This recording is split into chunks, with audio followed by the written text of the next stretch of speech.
Moving into the old Victorian house on Elm Street was supposed to be a fresh start for us. My wife, Sarah, and our 2 children, Lily and Ben, were thrilled. The house, with its towering turrets and intricate woodwork, looked like something out of a fairy tale. We thought it was perfect. The day we moved in, the sun was shining brightly, casting a warm glow over our new home.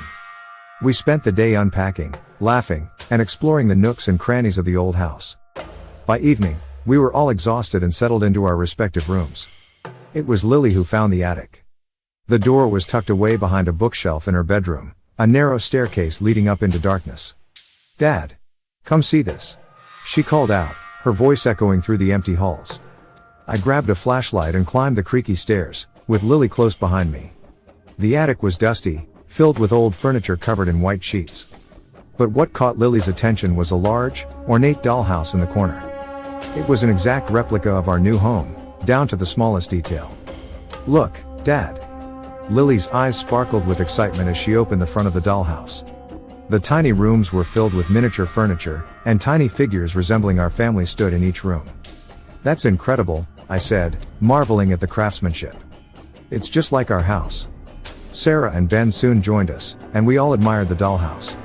"It's a bit creepy, isn't it?" Sarah whispered, but the kids were already entranced, moving the tiny figures around and imagining all sorts of adventures.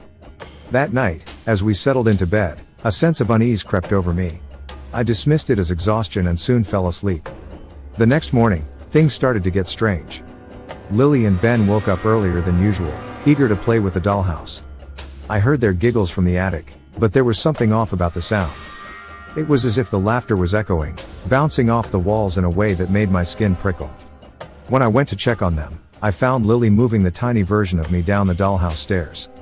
"Look, Daddy! You're going to the kitchen," she exclaimed. At that moment, I heard a crash from downstairs. My heart pounded as I rushed down to the kitchen.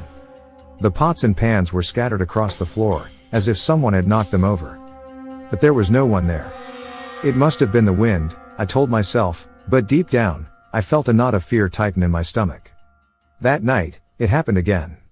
Lily was tucking the tiny figures into their miniature beds when a cold breeze swept through the house, extinguishing the lights. Ben screamed from his room, and we all ran to him, finding him shivering in his bed, his eyes wide with terror. "Something touched me," he whispered, his voice trembling. It felt like cold hands. Sarah and I exchanged worried glances. "It's just your imagination," I said, trying to reassure him, but the unease was growing.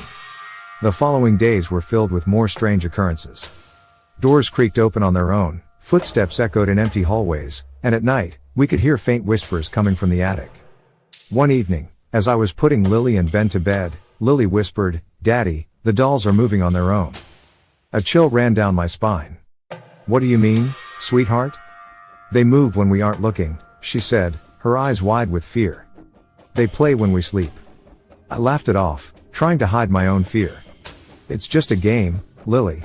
Dolls can't move by themselves." But deep down, I knew something was terribly wrong. The dollhouse was more than just a toy. It was connected to our home in ways I couldn't understand, and it was only the beginning of the horrors that awaited us. That night, I lay awake, staring at the ceiling, listening to the creaks and groans of the old house. The dollhouse's presence loomed over us, its tiny windows reflecting the moonlight, casting eerie shadows on the walls. And then, just as I was drifting off to sleep, I heard it, a soft, sinister giggle coming from the attic, followed by the sound of tiny footsteps moving across the floor. The sinister giggle and the sound of tiny footsteps haunted my dreams that night. I woke up in a cold sweat, the echo of that eerie laughter still ringing in my ears. The house was silent, but the sense of dread lingered in the air like a dark cloud. The next morning, Sarah suggested we take a break from unpacking and explore the town. She could sense the tension in the house, and a change of scenery seemed like a good idea. We spent the day visiting the local shops, having lunch at a quaint little cafe, and trying to push the strange occurrences out of our minds. When we returned home, the sun was setting, casting long shadows over the front yard. As soon as we walked through the front door, the uneasy feeling returned. The house felt colder, the shadows darker and more menacing. Lily and Ben ran upstairs to play, and Sarah and I began preparing dinner. I tried to focus on chopping vegetables, but my mind kept drifting back to the dollhouse. "Maybe we should put the dollhouse away," I suggested hesitantly. Sarah paused, considering. I don't know. The kids love it so much, and it's just a toy. Maybe we're just letting our imaginations run wild. Maybe, I muttered, but I wasn't convinced. Something about that dollhouse felt wrong. As we were setting the table, a loud thud echoed from the attic. Sarah and I froze, our eyes meeting in silent understanding. I'll go check, I said, my voice barely above a whisper. Climbing the narrow staircase to the attic, I felt a sense of foreboding. The air grew colder with each step, and the shadows seemed to twist and writhe. When I reached the top, I saw the dollhouse standing in its usual spot, but the tiny front door was now wide open. I walked over and peered inside. The miniature figures were not where the kids had left them. The tiny version of me was now in the attic, and the figure resembling Lily was lying on the floor, its tiny face twisted in an expression of terror. My heart pounded in my chest. I heard a noise behind me and spun around, my flashlight beam cutting through the darkness. Nothing. But the feeling of being watched was overwhelming. I backed away from the dollhouse and hurried downstairs, trying to shake off the growing sense of dread. At dinner, I couldn't bring myself to mention what I'd seen. The kids were laughing and chatting, and I didn't want to scare them. But the unease was gnawing at me. Later that night, as we were getting ready for bed, Lily came into our room, clutching her stuffed bear. Daddy, can you read me a bedtime story? She asked, her eyes wide and pleading. Of course, sweetheart, I said, trying to keep my voice steady. I took her back to her room and picked up a book from her shelf. As I read, I noticed her glancing nervously towards the attic door. Are you okay, Lily? I asked gently. She nodded, but her eyes were filled with fear. The dolls were moving again, she whispered.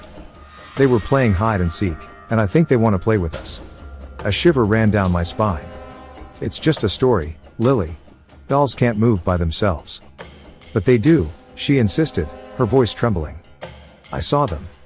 I finished the story and tucked her in, but sleep eluded me that night. I lay awake, staring at the ceiling, listening to the creaks and groans of the old house. Every sound seemed amplified, every shadow more sinister. Around midnight, I heard a faint noise coming from the attic. It was the sound of tiny footsteps, followed by a soft giggle that sent chills down my spine. I grabbed a flashlight and quietly made my way up the stairs, my heart pounding in my chest. The attic door creaked open, and I stepped inside. The dollhouse was illuminated by the moonlight streaming through the small window. As I approached, I saw the tiny figures moving. They were no longer in their previous positions but now standing in a circle, holding hands, as if they were dancing. I blinked, trying to convince myself it was a trick of the light. But then, one of the figures turned its head towards me. Its tiny, lifeless eyes seemed to stare directly into mine. I stumbled back, dropping the flashlight. The beam swung wildly, casting grotesque shadows on the walls. The temperature in the attic plummeted, and I could see my breath fogging the air. I fumbled for the flashlight and managed to grab it, my hands shaking. I pointed the beam at the dollhouse, but the figures were back in their original places, motionless. My heart raced as I backed out of the attic, shutting the door behind me. I knew something was terribly wrong with that dollhouse, and it was only getting worse. As I made my way back to our bedroom, I couldn't shake the feeling that we were being watched. The shadows seemed to follow me, whispering secrets and promises of terror. I knew that whatever was in the dollhouse was only beginning to reveal itself, and the real horror was yet to come. Desperation drove us to seek out help. After hours of searching online and calling anyone who might have some knowledge of the occult, we found a name that kept coming up: Father Joseph, a priest known for his expertise in exorcisms and dealing with malevolent spirits. We managed to contact him, and he agreed to come over that evening. Father Joseph arrived just as the sun was setting, casting long, eerie shadows over the house. He was a tall, imposing figure with a kind face that betrayed years of dealing with darkness. As soon as he stepped inside, his expression grew serious. "This house has a powerful presence," he said, his voice low. "We must act quickly." We led him to the attic, explaining everything that had happened. Father Joseph listened intently, nodding occasionally. When we reached the attic, he paused at the door, crossing himself before entering. The dollhouse stood ominously in the corner, its tiny windows glinting in the dim light. Father Joseph walked around it, muttering prayers under his breath. "This is no ordinary dollhouse," he said finally. "It is a vessel for dark forces. We need to perform a cleansing ritual." Sarah and I exchanged nervous glances, but we nodded in agreement. We would do anything to protect our children. Father Joseph instructed us to gather certain items: candles, holy water, and a Bible. He set up an altar in the attic, placing the items around the dollhouse. The air grew colder, and the sense of malevolence intensified. As Father Joseph began the ritual, chanting in Latin, the dollhouse seemed to vibrate, a low hum emanating from within. The tiny figures inside started to move again, their lifeless eyes following Father Joseph's every move. Suddenly, a deafening crash echoed through the attic. The door slammed shut, and the temperature plummeted. Shadows twisted and writhed, forming grotesque shapes that clawed at the walls. Father Joseph raised his voice, shouting the prayers with renewed intensity. The shadows recoiled, but the dollhouse remained unaffected. The tiny figures were now standing in a circle, holding hands, their faces contorted in expressions of terror. A cold wind whipped through the attic, extinguishing the candles. In the darkness, we heard the soft, sinister giggle that had haunted my dreams. "You cannot break the curse," the voice whispered. "You are ours." Sarah screamed, and I grabbed her hand, pulling her close. Father Joseph continued to pray, his voice unwavering despite the chaos around him. The holy water sizzled and evaporated as he sprinkled it on the dollhouse, but the malevolent force only grew stronger. And then, just as we thought we couldn't endure anymore, a blinding light filled the attic. The shadows shrieked and dissolved, and the temperature began to rise. Father Joseph's voice grew louder, more commanding, and the dollhouse started to shake. The tiny figures fell to the floor, lifeless once more. The oppressive atmosphere lifted, and a sense of calm washed over us. Father Joseph lowered his hands, breathing heavily. "It's done," he said, his voice barely above a whisper. "The immediate threat is gone, but the curse is not fully broken. The dollhouse must be destroyed in a place of sacred ground." We thanked Father Joseph profusely, his presence a beacon of hope. He agreed to take the dollhouse to the church where he could properly dispose of it. We watched as he carefully wrapped it and placed it in his car. As Father Joseph drove away, a sense of relief washed over us.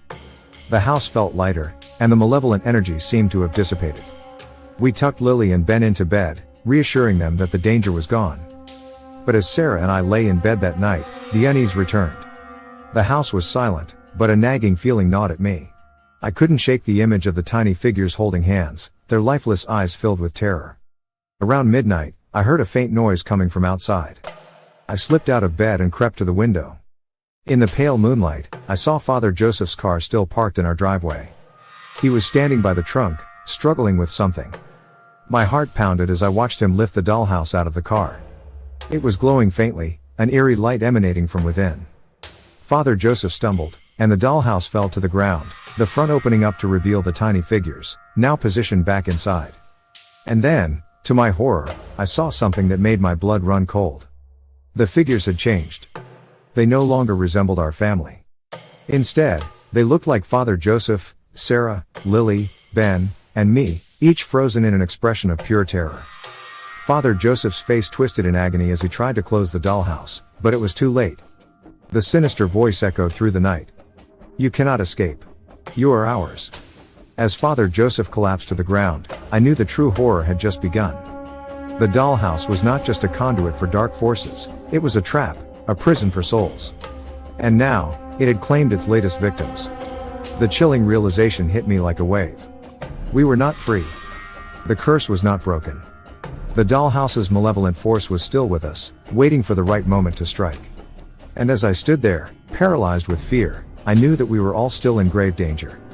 The true horror was far from over. The next morning, the first thing I did was check outside. Father Joseph's car was still there, but he was nowhere to be seen. I cautiously approached the dollhouse, still lying in the driveway, its tiny front door ajar. The figures inside were eerily still, their faces frozen in terror. I knew we had to act fast, but I felt helpless against the malevolent force that had invaded our lives. Sarah joined me outside, her face pale and drawn. "What are we going to do?" she whispered, her voice trembling. "We need to get help," I said, my mind racing. "Someone who knows more about this, dark magic."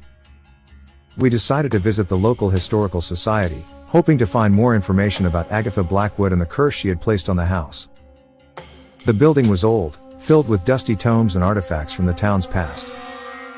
An elderly woman named Mrs. Hawthorne greeted us, her eyes sharp and knowing. When we explained our situation, her expression turned grave. "You've encountered the Blackwood curse," she said, her voice low. "Many have fallen victim to it over the years. Agatha Blackwood was a powerful witch, and her spirit lingers in that dollhouse, trapping souls and feeding off their fear.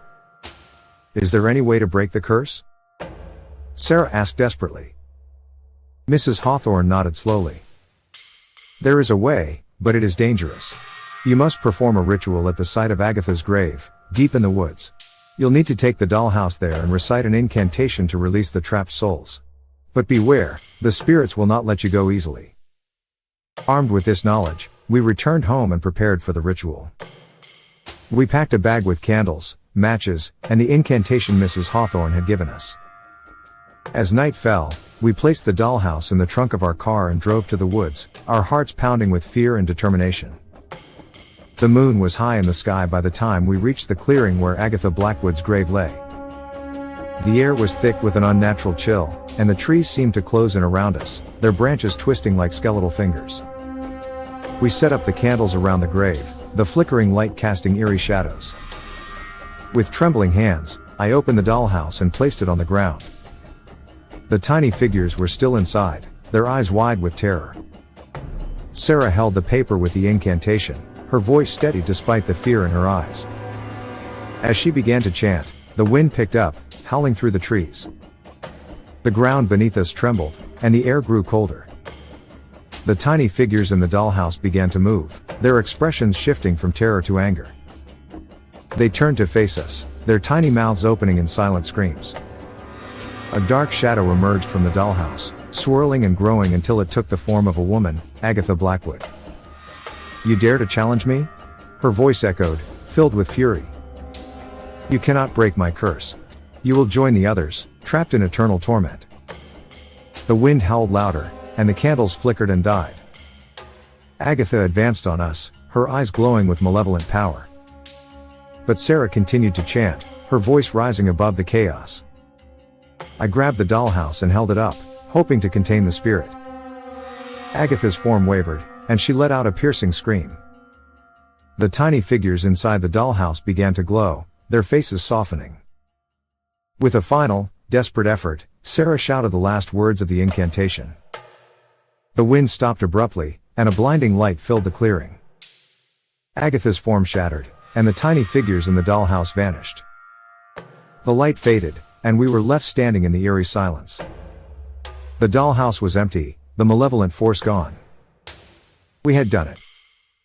The curse was broken. We returned home, exhausted but relieved. The house felt different, lighter. The oppressive atmosphere had lifted, and the shadows no longer seemed to twist and writhe. Lily and Ben slept soundly, unaware of the danger that had passed. As Sarah and I lay in bed, we felt a sense of peace for the first time in weeks. We had faced the darkness and emerged victorious. The nightmare was over. Or so we thought. Days passed. And life began to return to normal. The house felt warm and welcoming, and the sense of dread had vanished. But one evening, as I was putting away some old boxes in the attic, I noticed something that made my blood run cold. There, in the corner of the attic, was the dollhouse. It was empty, but the tiny front door was ajar. I approached it cautiously, my heart pounding in my chest. As I reached out to close the door, a cold breeze swept through the attic, extinguishing the light. In the darkness, I heard a soft, sinister giggle, and the tiny figures inside the dollhouse began to move again, their lifeless eyes glinting in the dim light. The realization hit me like a wave. The curse was not broken. The dollhouse's malevolent force was still with us, waiting for the right moment to strike.